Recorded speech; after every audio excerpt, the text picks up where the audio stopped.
All right, let's dive into this one. This is Gloomy Sunday.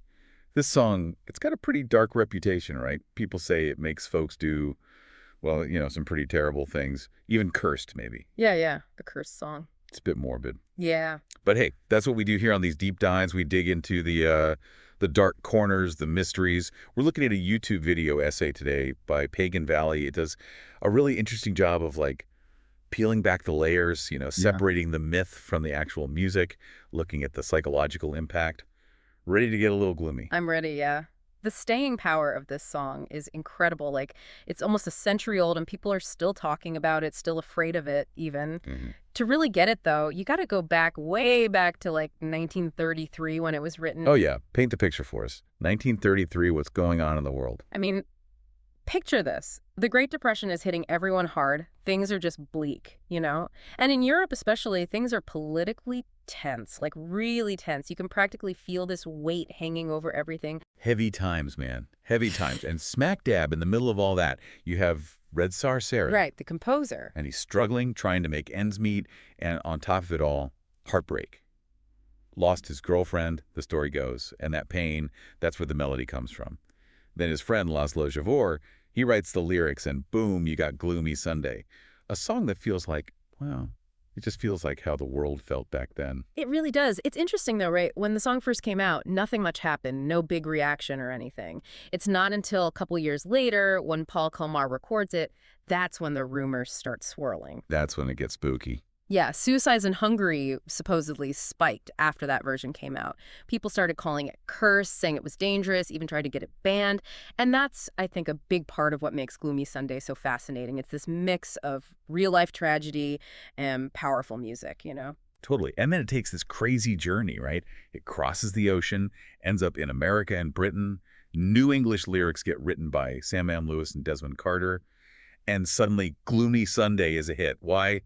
I don't know, maybe people were drawn to that raw emotion. Yeah, maybe. But what's really interesting is Billie Holiday's version from 1941. It's like the version. The classic. Yeah, her voice. It's haunting, soulful. That's the one that really cemented the song's place in history, I think. It's the one everyone knows. I mean, you can't deny the power of Billie Holiday's voice. Right. Now, the YouTube creator we're looking at, they push back a bit on the whole curse thing. Yeah, tell me about that. They make a good point, about the historical context. The world's on the edge of war. Everything's uncertain. People are suffering. Maybe Gloomy Sunday just resonated with folks who were already feeling lost and hopeless. Like, maybe blaming the song for everything is a bit too simplistic. So it's more like it tapped into something that was already there rather than, causing it. It was like a mirror reflecting back the darkness that was already inside people. Exactly. To really get that, we need to go deeper into the song itself, the music, the words, how it all comes together to create this powerful experience. Let's do it. Okay, let's break it down. So one thing the video points out, and it's so cool, is how Gloomy Sunday plays with this contrast. Like, you've got this jazz sound, which is usually upbeat, makes you want to move. Yeah. But then the lyrics, man, they're heavy. They're about loss and sadness. It's like a happy tune telling a really sad story. Yeah. It's like happy but sad at the same time. Yeah. And I think that's what makes it so unique, so different from everything else. Yeah. How does that work musically, though? Like, what's going on in the music that creates that feeling? Right. So, yeah, the rhythm, it can be kind of peppy, like you said, kind of like dance music almost. But then you've got these minor chords. Oh. And the tempo, it's slow, which both of those things, they tend to make people feel down, sad, melancholic even. Plus, the instruments they use, like piano, violin, these are instruments that are known for like being able to express a lot of emotion. I can see that. So yeah, it all works together. The rhythm, the chords, the instruments, they all come together to create this atmosphere, this feeling that just pulls you in. You really feel those lyrics, man, like they hit you harder because of the music. Yeah, absolutely. And speaking of the lyrics, wow, they paint such a vivid picture, don't they? Loneliness, loss, this longing for like escape even. Yeah, it's awful. So it's not just telling you about sadness, it's making you feel it. Yeah. Exactly. And the way they're written, it's like you can easily put yourself in the song. Like you become the person singing, feeling those things. Oh, for sure. Which brings us to this bigger question, I guess, about music itself. Like, how does it have this power over us? Yeah, the video talks about that a bit, right? Like how music kind of bypasses our brains, goes straight to our emotions. It can change our mood, even how we physically react. Yeah, yeah. It's a direct line to our feelings, to how we feel. Like, think about a song that reminds you of a specific memory. You hear it, and boom, you're right back there feeling those same things all over again. I know exactly what you mean. It's because music, it activates these different parts of our brains, the parts that deal with memories, emotions, even movement. It's like a deeply personal thing. Often, we don't even realize it's happening. Wow, that's pretty wild. Hmm. So imagine someone who's already going through a tough time, like depression, loneliness, even thinking about, not wanting to be here anymore. They hear Gloomy Sunday with this sad melody and these lyrics that are like describing exactly how they feel. Right, that connection, it's got to be so strong. I can see how it could be really overwhelming, even dangerous maybe. Mm-hmm. Yeah, definitely. And it's not about saying the song is bad or anything. It's about recognizing that it has this power, this ability to affect people in a really deep way, especially those who are already hurting. It's like appreciating the art, but being aware of the potential downsides. Exactly. Now let's talk about the composer, Red Sixters, for a sec. His life, it was pretty tragic too. Like, he survived a Nazi labor camp. Oh, wow. Yeah, and he was even a trapeze artist for a while. Really? Yeah, so resilient.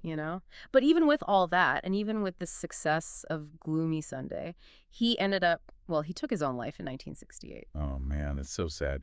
There's that story, too, about his girlfriend, the one who might have inspired the song. She might have taken her own life, too, with the sheet music for Gloomy Sunday next to her. Right. It might not be true, but even if it's just a story, it adds this whole other layer of sadness to the song's legacy. Yeah, for sure. So where does that leave us? Is Gloomy Sunday a dangerous song, something we should avoid? Or is it art, something to be appreciated but, like, approached carefully? It's a tough question. Yeah, it's a tough one for sure. Like, you got this haunting melody, these lyrics that are all about despair and darkness, but then there's the history, the context, the artistry. Yeah, it's a lot to unpack. The YouTube creator, they lean towards, I think I agree with them, that Gloomy Sunday is more a product of its time. Like it came from that feeling of despair that was everywhere in the 30s and 40s, that uncertainty. Right. And at its heart, it's really about universal stuff, loss, heartbreak. Everyone goes through that. And the song, it just gets that feeling across so powerfully. It's not afraid of the darkness, is it? It's like it goes right into it head on. Yeah, exactly. Yeah. And maybe that's why it can feel cathartic. Right. Like it lets you feel those emotions, process them, maybe even let go a little. I like that. It makes me wonder about how the song's been used, in movies, books, stuff like that. Has it had much of a cultural impact? Oh, for sure. Like, it's popped up in movies, The World's Fastest Indian, for example. There's even a whole novel based on it, Gloomy Sunday by Nick Barkow. And cover versions, tons of them, all these different artists putting their own spin on it. Some make it even more melancholic. Some find, like, a glimmer of hope in there.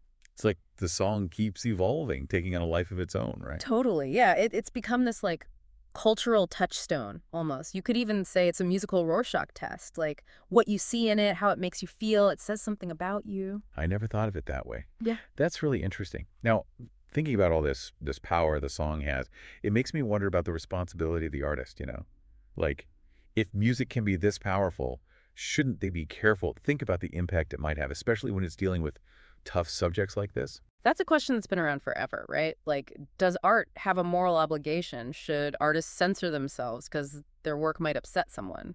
It's tricky, yeah, because on the one hand, you don't want to stifle creativity, freedom of expression, all that. Right. But then you have to acknowledge that art, it can affect people in a real way, sometimes in a bad way. Yeah, for sure. I think the key is maybe not censorship, but awareness. Like, artists being aware of the power their work has and realizing that it can have a lasting impact, good or bad, on the people who experience it. Yeah, and maybe it's on us, too, the listeners, Yeah. to be responsible, like knowing how we're feeling, choosing what we listen to carefully. Right, like we're not just passive listeners. We bring our own baggage to the experience, so to speak. Our own stuff shapes how we react to what we hear. Well, this has been quite a deep dive. Gloomy Sunday. It really gets under your skin, doesn't it? It does, yeah. It reminds us how powerful music is, how it can move us, make us think, really challenge us. So for our listener out there, should they listen to Billie Holiday's version? Experience it for themselves. I'd say go for it, but be mindful, Find the right setting, pay attention to how you're feeling going in. It's an experience that'll stay with you. Beautifully said. And maybe after listening, take some time to think about what we've been talking about, Hmm. the power of music, the responsibility of the artist, how art can impact us. It's not just about a sad song, right? It's about bigger questions. Exactly. Well, that's a wrap on our deep dive into Gloomy Sunday. One of the most, well, I don't know what to call it, but definitely one of the most interesting pieces of music out there. Yeah, it's in a category of its own for sure. We hope you learned something, maybe saw the song in a new light. Thanks for joining us.